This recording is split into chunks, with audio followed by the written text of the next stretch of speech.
एक बार की बात है, एक लड़की थी जिसका नाम रिया था। रिया को प्रकृति बहुत पसंद थी और खासकर पीले फूलों को। एक दिन उसे अपने घर के पास एक खेत मिला जिसमें चमकते हुए पीले फूल खिले हुए थे। ये फूल बिल्कुल साधारण नहीं थे, ये जादुई थे। जब रिया ने इन फूलों को छुआ तो उसने एक अद्भुत एहसास महसूस किया। उसे ऐसा लगा कि वह एक परीलोक में है। फूलों ने उसे गाते हुए पक्षियों और बहती हुई नदियों के बारे में बताया। उन्होंने उसे दुनिया की सुंदरता और आश्चर्यों के बारे में सिखाया। रिया अक्सर फूलों से बात करने के लिए खेत में आती थी। उसने उन्हें अपने सपनों और इच्छाओं के बारे में बताया।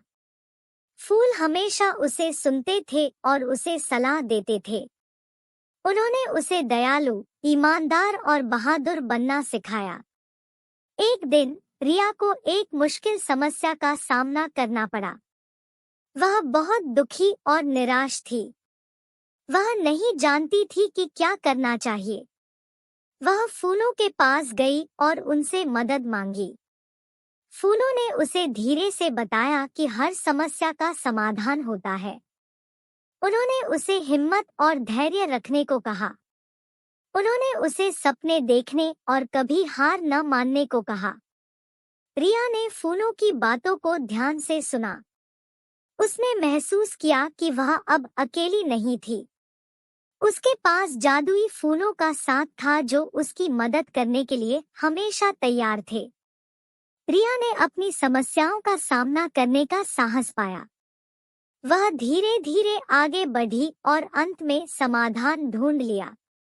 वह फूलों को धन्यवाद देने के लिए खेत में वापस गई। रिया हमेशा जादुई पीले फूलों को याद रखती थी। उसने सीखा कि दुनिया में जादू मौजूद है और हमें केवल उसे देखने की जरूरत है।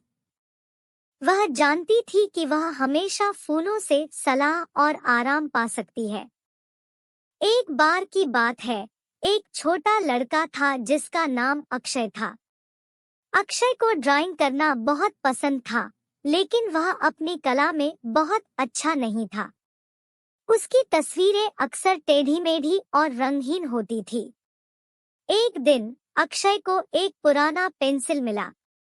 पेंसिल बहुत ही खास थी। उस पर अजीबोगरीब निशान थे और वह गर्म महसूस होती थी। जब अक्षय ने उस पेंसिल से ड्राइंग शुरू की तो कुछ जादुई हुआ। उसके चित्र अचानक खूबसूरत और जीवंत हो गए। अक्षय बहुत खुश था। वह अपनी नई पेंसिल से हर दिन चित्र बनाने लगा। उसने जानवरों, पेड़ों और यहाँ तक कि लोगों को भी खींचा। उसके चित्र इतने अच्छे थे कि लोग उन्हें देखने के लिए आने लगे। एक दिन एक अमीर आदमी अक्षय के घर आया। उसने अक्षय को पेंसिल बेचने के लिए बहुत पैसा दिया, लेकिन अक्षय ने मना कर दिया। वह जानता था कि पेंसिल जादुई थी और वह इसे कभी नहीं बेचेगा। अक्षय अपनी पेंसिल का इस्तेमाल लोगों को खुश करने के लिए करता रहा। उसने अस्पताल में बच्चों के लिए चित्र बनाए, बूढ़ों के लिए उनके परिवार के चित्र बनाए और यहाँ तक कि अपने शहर के लिए एक विशाल भित्ति चित्र भी बनाया। अक्षय को अपनी जादुई पेंसिल से बहुत प्यार था। उसने सीखा कि असली जादू हमारे अंदर होता है, न कि हमारे पास मौजूद चीजों में। वह जानता था कि जब तक वह अपने दिल में खुशी और उम्मीद रखेगा, वह हमेशा खूबसूरत और जादुई चित्र बना पाएगा।